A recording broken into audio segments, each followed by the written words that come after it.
اعوذ باللہ من الشیطان الرجیم بسم اللہ الرحمن الرحیم۔ ناظرین کرام السلام علیکم ورحمۃ اللہ وبرکاتہ۔ ناظرین، اصحابی کالنجوم کے موضوع پر اپنے ڈسکشن پروگرامز کی سیریز کے ایک اور ایپیسوڈ کے ساتھ ہم آپ کی خدمت میں حاضر ہیں۔ آج کے اس ایپیسوڈ میں ہم حضرت سلمان فارسی رضی اللہ تعالی عنہ کی سیرت کے حوالے سے بات چیت کریں گے۔ آج کے ایپیسوڈ میں خاکسار کے ساتھ جو علماء کرام یہاں اسٹوڈیو میں موجود ہیں، میں سب سے پہلے ان کا تعارف کروا دیتا ہوں۔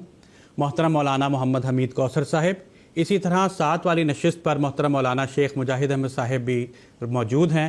میں ہر دو حضرات کا خیر مقدم کرتا ہوں۔ ناظرین، حضرت صلی اللہ علیہ وسلم کی بعثت کے وقت دنیا بھر میں سچا دینی علم رکھنے والے بزرگ انبیاء کی پیشگوئیوں کی روشنی میں آپ صلی اللہ علیہ وسلم کا بشدت انتظار کر رہے تھے۔ ان میں سے انتہائی خوش نصیب وہ وجود تھے جنہوں نے حقیقت میں اس عظیم نبی صلی اللہ علیہ وسلم کو پا لیا۔ حضرت سلمان فارسی رضی اللہ تعالی عنہ بھی مذہبی جوش اور جذبہ رکھنے والے ایک نوجوان تھے، جنہوں نے محض دین کی خاطر اپنے گھر بار، رشتہ دار اور وطن کو خیر آباد کہا۔ اس راہ میں اتنی قربانیاں دیں کہ اپنی آزادی تک سلب کروا لی، مگر اللہ تعالیٰ کو کچھ اور منظور تھا۔ آپ کی بظاہر یہی غلامی کی زنجیر آپ کو حقیقی آزادی کی جانب کشاں کشاں لے گئی، اور آپ نے اپنی زندگی کا اصل مقصد حاصل کر لیا۔ یقیناً آپ کی سوانح حیات ہمیں دین کو دنیا پر مقدم رکھنے کا واضح درس دیتی ہے۔ ناظرین، اس مختصر سی تمہید کے بعد خاکسار آج کے اس پروگرام کا سب سے پہلا سوال محترم مولانا محمد حمید کوثر صاحب سے یہ پوچھنا چاہتا ہے کہ حضرت سلمان فارسی رضی اللہ تعالیٰ عنہ کی ولادت کس خاندان اور علاقے میں ہوئی تھی، اور آپ کی ابتدائی زندگی کے بھی کچھ حالات ہمیں مختصر طور پر بیان کریں۔ سیدنا حضرت سلمان فارسی رضی اللہ تعالیٰ عنہ پہلے ایرانی مسلمان تھے جو عرب کے علاوہ عجم علاقے میں جو لوگ اسلام میں داخل ہوئے ان میں سے آپ بھی ایک تھے۔ آپ ایران کے علاقہ اصفہان کے رہنے والے تھے، اور وہاں آپ ایک نام کی جگہ تھی، اس میں آپ مقیم تھے۔ آپ کا جو خاندان تھا وہ آتش پرست زرتشت خاندان تھا جو آگ کی پوجا کرتا تھا۔ آپ جب بڑے ہوئے تو آپ اس آتش قدا جو ان کا تھا معبد، اس کے نگران مقرر ہوئے، مگر آتے جاتے آپ کو اطمینان حاصل نہیں تھا اس عبادت سے اور اس طریق سے۔ چنانچہ آپ جو سچائی کی تلاش تھی اس میں لگ گئے کہ کسی طرح مجھے حق اور سچائی مل جائے۔ چنانچہ آپ نے پھر ایک نصرانی سے آپ کی ملاقات ہوئی اور آپ نے نصرانیت قبول کر لی، آپ مسیحی مذہب میں داخل ہو گئے۔ اصفہان سے آپ شام کی طرف ہجرت کر گئے۔ اس زمانے میں ایسا ہوتا تھا، قافلہ جا رہا ہوتا تھا، ڈاکو ڈاکہ مارتے تھے اور غلام بنا لیتے تھے۔ ان کو بھی غلام بنا لیا گیا۔ وہ غلام انہوں نے بنایا، عربوں نے غلام بنایا اور یہودیوں کو بیچ دیا۔ یہاں سے آپ کی زندگی کا جو تحول تھا، موڑ تھا، وہ شروع ہوا۔ آپ کوئی 5، 6، 7، 8 آدمیوں کے ہاتھوں بکتے بکاتے آپ مدینہ آ گئے۔ وہاں ایک یہودی کے یہاں آپ غلام تھے۔ جب سیدنا حضرت محمد صلی اللہ علیہ وسلم مکہ سے مدینہ ہجرت کر کے آئے تو آپ بھی ملاقات کے لیے گئے۔ آپ کے تصور میں کچھ باتیں تھیں کہ اگر یہ باتیں اس میں ہوں گی تو میں اس کو تسلیم کر لوں گا۔ چنانچہ وہ جو آپ کے تصورات تھے، جو تخیلات تھے، وہ سارے ایک سے ایک کر کے وہ پورے ہوتے چلے گئے۔ آخر آپ بیعت کر کے اسلام میں داخل ہو گئے، کیونکہ آپ ایک یہودی کے غلام تھے۔ اس زمانے کے طریق کے مطابق آپ نے اس سے مقاتبت کر لی۔ مقاتبت یہ ہوتا ہے کہ آپ میری قیمت بتا دو کتنی ہے۔ اگر مثال کے طور پہ 1000 روپیہ ہے تو میں اس کو بالاقساط ادا کرتا رہوں گا۔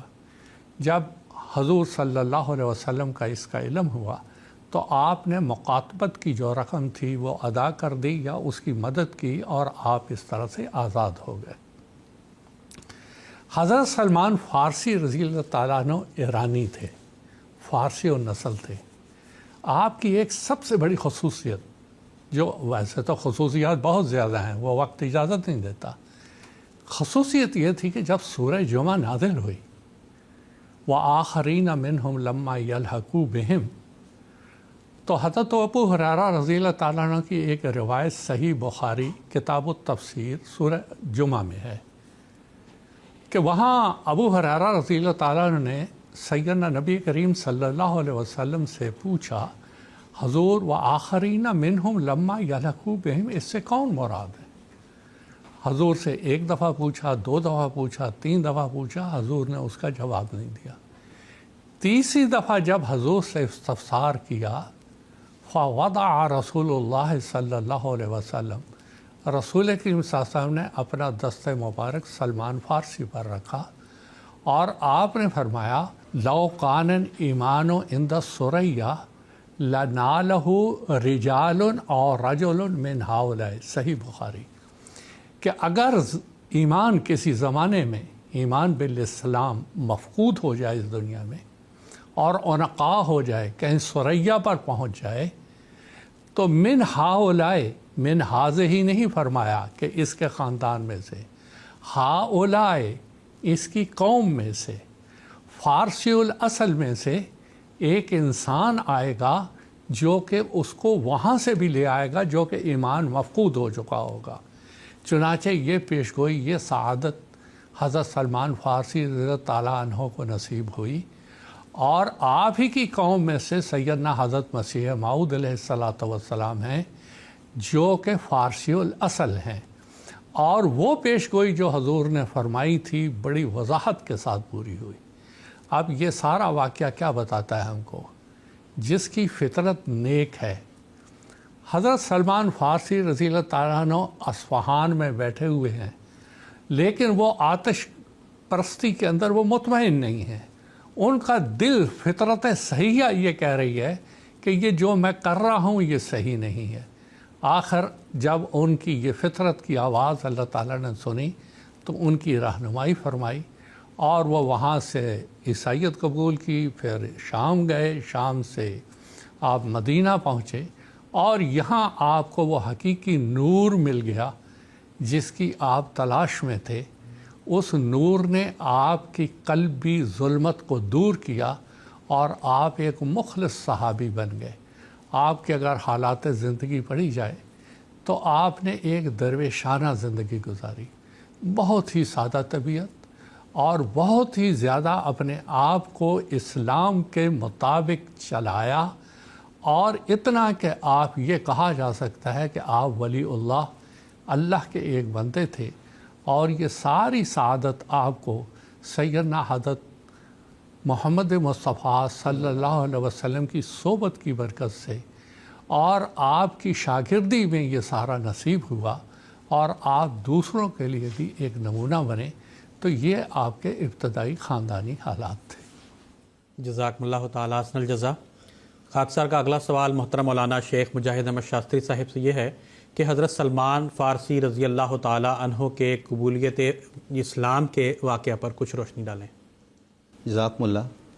نبی کریم صلی اللہ علیہ وسلم کے صحابہ کرام کی زندگیاں چمکتے ہوئے ستاروں کی طرح ہیں جو قیامت تک امت مسلمہ کے لیے مشعل راہ ہیں۔ یہ وہ مبارک وجود تھے جنہوں نے خاتم النبیین حضرت محمد مصطفیٰ صلی اللہ علیہ وسلم سے بلا واسطہ آداب زندگی سیکھے، روحانیت کے عروج پہ پہنچے، اور پھر امت کے لیے ایک نمونہ بن گئے۔ انہی میں حضرت سلمان فارسی رضی اللہ تعالیٰ عنہ بھی تھے۔ حضرت سلمان فارسی رضی اللہ تعالیٰ عنہ ابھی آپ نے سنا ایران کے رہنے والے تھے۔ بچپن سے ہی آپ کے دل میں مذہب کو سیکھنے کی، خدا تعالیٰ کے ساتھ تعلق قائم کرنے کی ایک للک تھی، اور ایک دل میں جوش اور ولولہ تھا۔ اسی لیے ابتدا میں آپ آتش پرستی میں تھے، وہاں سے آپ نے توبہ کی اور پھر آپ عیسائیت کی طرف چلے گئے، اور عیسائی پادریوں کے پاس، راہبوں کے پاس ہوتے ہوئے آپ وہاں سے مدینہ پہنچے اور اس کے بعد اسلام کو قبول کیا۔ حضرت سلمان فارسی رضی اللہ تعالیٰ عنہ کے نسب کے بارے میں جب کبھی پوچھا جاتا تو آپ کیا ہی خوبصورت جواب دیتے کہ میں اسلام کا بیٹا سلمان ہوں۔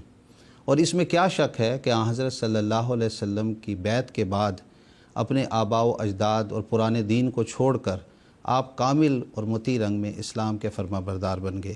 اسی لیے حضرت صلی اللہ علیہ وسلم نے ایک موقع پر بیان فرمایا تھا کہ سلمان و منا اہل البیت، کہ سلمان میرے اہل بیت میں سے ہے۔ اور اسی وجہ سے آپ نے اتنی اپنے اندر تبدیلیاں پیدا کی کہ صحابہ رضوان اللہ علیہم سلمان الخیر کے لقب سے آپ کو یاد کرتے تھے، کہ یعنی آپ کے اندر خیر اور بھلائی ہی صرف پائی جاتی ہے۔ آپ کے قبولیت اسلام کی طویل داستان ہے کہ کس طرح آپ نے آتش پرستی کو چھوڑی، پھر راہبوں کی خدمت کی، وہاں سے خدمت کے بعد پھر آپ اموریہ پہنچے اور وہاں کے پادری کی جب خدمت کی اور آخری وقت اس کا جب آیا تو اس سے پوچھا کہ اب میں کس کے پاس جاؤں۔ اس پادری نے کہا کہ خدا کی قسم مجھے اب روئے زمین میں کوئی ایسا شخص نظر نہیں آتا جو تمہاری رہنمائی کر سکے خدا تعالیٰ تک۔ ہاں البتہ اب ایک نبی کی بعثت کا وقت قریب آ چکا ہے، اور اس کی کچھ علامات بیان کی کہ وہ ایسی بستی کی طرف ہجرت کرے گا جو کھجوروں کی سرزمین والی ہوگی۔ پھر اس کی ایک واضح نشانی بیان کی کہ وہ تحفہ قبول کرے گا لیکن صدقہ کو قبول نہیں کرے گا۔ پھر اس کی ایک واضح نشانی یہ بیان کی کہ اس کے کاندھوں کے درمیان مہر نبوت ہوگی۔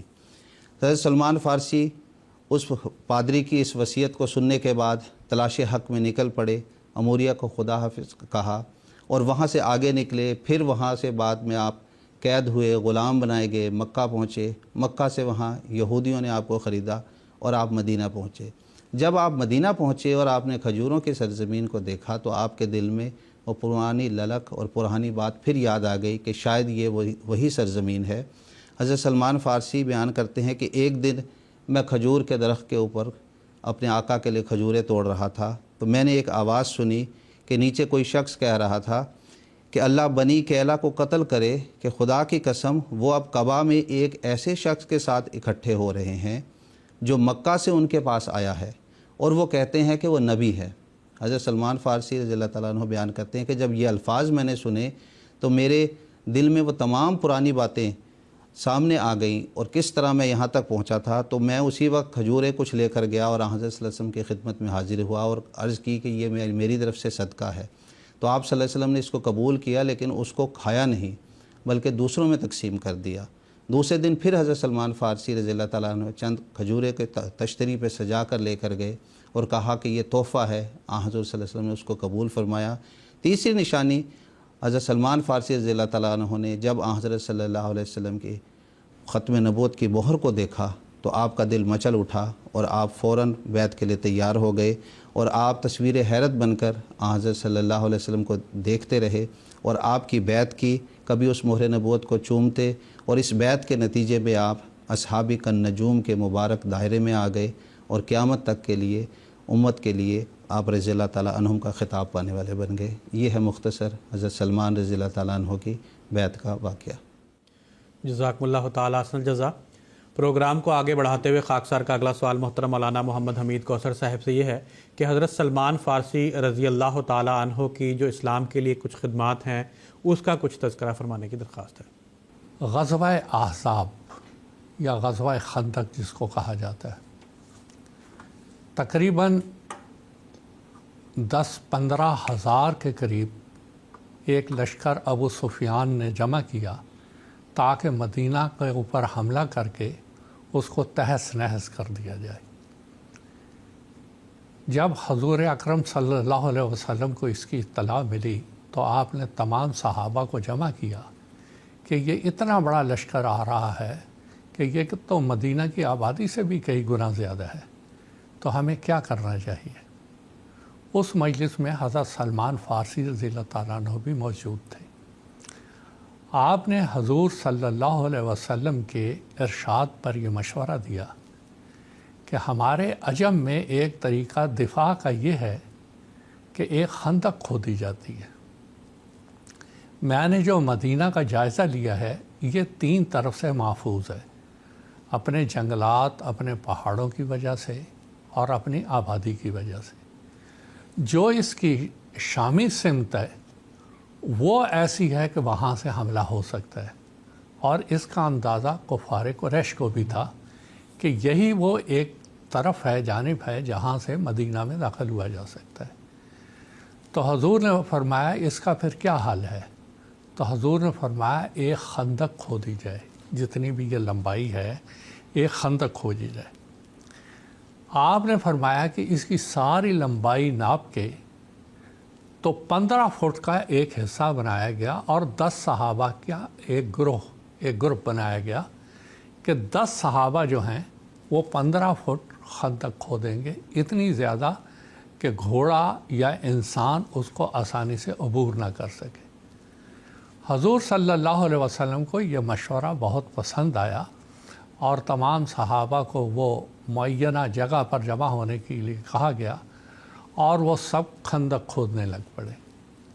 اب وہاں پر یہ تھا کہ کچھ گروہ جو تھے وہ جو 10 کی ٹولیاں بنائی گئیں، پارٹی بنائی گئی، اس میں سے کچھ مہاجر تھے، کچھ انصار تھے، کچھ ادھر ہو گئے، کچھ ادھر ہو گئے۔ اب سلمان رضی اللہ تعالیٰ عنہ ایسے تھے جو کہ نہ مہاجر تھے اس لیے کہ اصفہان سے ہجرت کر کے یہاں پہنچے تھے، انصار اس لیے تھے کہ آپ رسول اکرم صلی اللہ علیہ وسلم کی ہجرت سے پہلے وہاں موجود تھے۔ تو ساروں نے ایک بطور مزاح یہ کہا کہ سلمان کس گروپ میں جائیں گے، یہ انصار کے جائیں گے کہ مہاجرین کے جائیں گے۔ اس پر یہ معاملہ حضور صلی اللہ علیہ وسلم کی خدمت میں پیش ہوا۔ آپ یہ سن کے بہت مسکرائے۔ آپ نے فرمایا سلمان و منا اہل البیت، اس جھگڑے میں نہ پڑو تو، سلمان ہمارے میں سے ہے، اہل بیت میں سے ہے، میرے اہل بیت میں سے ہے، میرے خاندان میں سے ہے۔ تو اس طرح سے بطریق مزاح یہ معاملہ ختم ہوا۔ لیکن جو آپ نے سوال کیا ہے دینی خدمت، یہ اتنی بڑی دینی خدمت تھی کہ اللہ تعالیٰ نے جو حضرت سلمان رضی اللہ تعالیٰ عنہ کے ذریعہ کروائی کہ یہ خندق کھودی گئی۔ جس سے ان کا لشکر آیا اور آ کے انہوں نے دیکھا کہ جہاں سے ہم نے داخل ہونا تھا وہاں ایک خندق کھودی ہوئی ہے۔ عرب اس طریق سے خندقیں نہیں بناتے تھے، نہ دفاع کا یہ طریقہ وہ اختیار کرتے تھے۔ ان کے لیے بڑا ایک عجوبہ تھا۔ وہ بہت دیر انتظار کرتے رہے اور کوشش بھی کی، انہوں نے اس کو پھلاندلیں کی، مگر وہ اس کو عبور نہیں کر سکتے تھے۔ 2-1 کوششیں کی لیکن وہ ناکام ہو گئے سارے کے سارے۔ اب اتنے بڑے لشکر کا دفاع وہ حضرت سلمان رضی اللہ تعالیٰ عنہ کے اس مشورے پر ہوا، اور بعض روایات میں یہ بھی آتا ہے کہ حضور صلی اللہ علیہ وسلم کو بھی اس کا الہی اشارہ ہوا تھا، اور اس کا جو برملا اظہار ہوا وہ حضرت سلمان رضی اللہ تعالیٰ عنہ کے ذریعہ سے ہوا۔ تو یہ جو آپ کی ایک بہت بڑی خدمت تھی جو قیامت تک یاد کی جائے گی کہ دیکھو اللہ تعالیٰ نے جب کسی سے کام لینا ہوتا ہے، جو اہم کام لینا ہوتا ہے، اللہ تعالیٰ خود بخود اس کے دل میں ڈالتا ہے۔ اور حضور صلی اللہ علیہ وسلم نے بھی جب مشورے کے لیے بلایا تو سلمان فارسی رضی اللہ تعالیٰ عنہ نے یہ مشورہ دیا، اور کتنی عمدہ بات تھی کہ ایک آدمی ایران سے آ کے مشورہ دے رہا ہے کہ دفاع کا ایک طریقہ عجم لوگ یہ بھی اختیار کرتے ہیں، چنانچہ وہ اختیار کیا گیا۔ تو یہ حضرت سلمان رضی اللہ تعالیٰ عنہ کی ایک بہت بڑی دینی خدمت تھی جو قیامت تک یاد کی جاتی رہے گی۔ جزا اللہ احسن جزا، یہ ان کی بہت بڑی خدمت تھی۔ جزاکم اللہ تعالیٰ حسن الجزا۔ اسی تسلسل میں خاکسار کا اگلا سوال محترم مولانا شیخ مجاہد احمد صاحب سے یہ ہے کہ حضرت سلمان فارسی رضی اللہ تعالیٰ عنہ کا سیدنا حضور اکرم صلی اللہ علیہ وسلم کے ساتھ کیسا تعلق تھا، اس بارے میں ہمیں کچھ بتائیں۔ خاتم نبیین حضرت محمد مصطفیٰ صلی اللہ علیہ وسلم کے ہر ایک صحابی کا آپ صلی اللہ علیہ وسلم سے عشق و محبت کا ایک الگ ہی انداز تھا۔ حضرت سلمان فارسی رضی اللہ تعالیٰ عنہ کو حضرت صلی اللہ علیہ وسلم سے بے انتہا محبت تھی، اخلاص اور وفا کا گہرا تعلق تھا، اور آقائے نامدار خاتم النبیین حضرت محمد مصطفیٰ صلی اللہ علیہ وسلم بھی آپ سے بہت زیادہ محبت کرتے تھے۔ احادیث کی کتب میں جب ہم اس حوالے سے جائزہ لیتے ہیں تو ہمیں کئی ایک روایات نظر آتی ہیں جس میں آپ صلی اللہ علیہ وسلم نے حضرت سلمان فارسی رضی اللہ تعالیٰ عنہ کو اپنا عزیز، اپنا قریبی اور اپنے محبت کے مختلف انداز سے نوازا ہے۔ چنانچہ ایک موقع پر حضور صلی اللہ علیہ وسلم نے غزوہ احزاب کے وقت جب خندق کی جب کھدائی ہو رہی تھی تو پتھر توڑتے وقت حضور صلی اللہ علیہ وسلم نے حضرت سلمان کو مخاطب کرتے ہوئے آئندہ کے لیے عظیم الشان خوشخبریاں عطا فرمائی۔ پھر آپ صلی اللہ علیہ وسلم نے حضرت سلمان فارسی، حضرت صہیب رضی اللہ تعالیٰ عنہ، حضرت بلال رضی اللہ تعالیٰ عنہ کی دل آزاری کو ناپسند فرمایا، کیونکہ یہ وہ طبقہ تھا جو غلاموں میں سے آئے تھے اور آپ صلی اللہ علیہ وسلم کو یہ پسند نہیں تھا کہ لوگ ان کی دل آزاری کریں۔ پھر اسی طرح سورہ الجمعہ کے وقت میں آپ صلی اللہ علیہ وسلم نے حضرت سلمان فارسی رضی اللہ تعالیٰ عنہ کو خاص ایک مرتبہ عطا فرمایا کہ اب آئندہ اسلام کی اشاعت جو ہوگی یا اسلام کا عروج جو ہوگا انہی اجمیوں کی نسلوں میں سے ہوگا۔ ایک دفعہ مسجد نبوی میں ظہر کی نماز میں کے بعد صحابہ رضوان اللہ علیہم بیٹھے ہوئے تھے۔ کوئی اپنے قبیلے کا نام لیتا تھا کہ میں قریش کے فلانا تمیم قبیلے سے ہوں، کوئی قریش کے قبیلے سے ہوں۔ حضرت سلمان فارسی رضی اللہ تعالیٰ عنہ نے اپنے قبیلے کا جب تعارف کروایا تو وہ اس رنگ میں کروایا کہ میں اسلام کا بیٹا ہوں، میں گم ہو گیا تھا، اللہ نے میری رہنمائی فرمائی اور محمد صلی اللہ علیہ وسلم تک پہنچایا۔ میں غریب تھا، اللہ نے محمد صلی اللہ علیہ وسلم کے طفیل مجھے امیر کر دیا۔ میں غلام تھا، اللہ نے محمد صلی اللہ علیہ وسلم کی وجہ سے مجھے آزادی کی نعمت سے نوازا، اب یہی میرا قبیلہ ہے۔ حاضرین مجلس حضرت سلمان فارسی رضی اللہ کے اس عالمانہ جواب کو سن کر حیران ہو گئے۔ اس جواب سے آپ اندازہ کریں کہ حضرت سلمان فارسی رضی اللہ تعالیٰ عنہ کے دل میں حضرت صلی اللہ علیہ وسلم کے لیے کتنی گہری محبت اور عشق تھی۔ اسی وجہ سے حضرت صلی اللہ علیہ وسلم کے علاوہ دیگر صحابہ بھی حضرت سلمان فارسی رضی اللہ تعالیٰ عنہ کی بہت زیادہ عزت کرتے تھے اور آپ کو اچھے سلمان یعنی سلمان الخیر کے لقب سے یاد کرتے۔ حضرت عمر فاروق رضی اللہ تعالیٰ عنہ کے زمانے میں جب عراق کو فتح کیا گیا تو حضرت عمر فاروق رضی اللہ تعالیٰ عنہ نے حضرت سلمان فارسی رضی اللہ تعالیٰ عنہ کو عراق کا گورنر بنایا۔ آپ کو جو بھی اس وقت تنخواہ دی جاتی آپ وہ غرباء میں تقسیم کر دیتے اور بنین و انسان کی بھلائی اور بہبودی کے کاموں میں اس کو خرچ کر دیتے۔ آخری عمر آپ نے مدائن میں گزاری، بعض روایات کے مطابق 80 سال اور بعض کے مطابق 88 سال کی عمر میں آپ کی وہیں پر وفات ہوئی، اور جس جگہ آپ کا مقبرہ ہے وہ عرف عام میں سلمان پاک کے نام سے مشہور و معروف ہے۔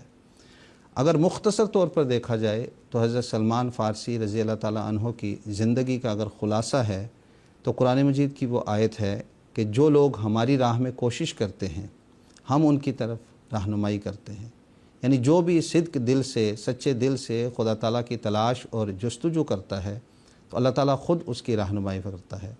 حضرت سلمان فارسی رضی اللہ تعالیٰ عنہ ایران کے شہر اصفہان سے نکلے، آتش پرستی کو چھوڑا، درجہ بدرجہ آگے بڑھے، آتش پرستی سے پھر آگے عیسائیت کی طرف آئے، پھر آگے تلاش حق کی جستجو میں آگے بڑھے، غلام بنے، غلامی سے پھر مدینہ کی طرف آئے، اور پھر آنے کے بعد آپ نے خاتم النبیین حضرت محمد مصطفیٰ صلی اللہ علیہ وسلم کی غلامی کو قبول کیا، اور اس کے نتیجہ میں آپ رضی اللہ عنہم و رضوا عنہم کے اس مبارک زمرہ میں شامل ہوئے، اور تا قیامت امت کے لیے آپ ایک بہترین رہنما ہیں۔ جزاکم اللہ تعالیٰ حسن الجزا۔ ناظرین، اس کے ساتھ ہی ہمارے آج کے اس پروگرام کے اختتام کا وقت ہوا چاہتا ہے۔ پروگرام کے اختتام پر خاکسار سیدنا حضرت اقدس مسیح موعود علیہ الصلاۃ والسلام کا ایک اقتباس پیش کرے گا۔ سیدنا حضرت مسیح موعود علیہ الصلاۃ والسلام فرماتے ہیں، صحابہ میں بعض ایسے تھے جنہوں نے 20-22 برس کی عمر پائی، مگر چونکہ ان کو مرتے وقت کوئی حسرت اور نامرادی باقی نہ رہی بلکہ کامیاب ہو کر اٹھے تھے، اس لیے انہوں نے زندگی کا اصل منشا حاصل کر لیا تھا۔ ملفوظات جلد نمبر 3 صفحہ نمبر 396 ایڈیشن 1988 عیسوی۔ ناظرین، اس کے ساتھ ہی ہمارا آج کا یہ پروگرام اختتام پذیر ہوتا ہے۔ اجازت دیجیے، السلام علیکم ورحمۃ اللہ وبرکاتہ۔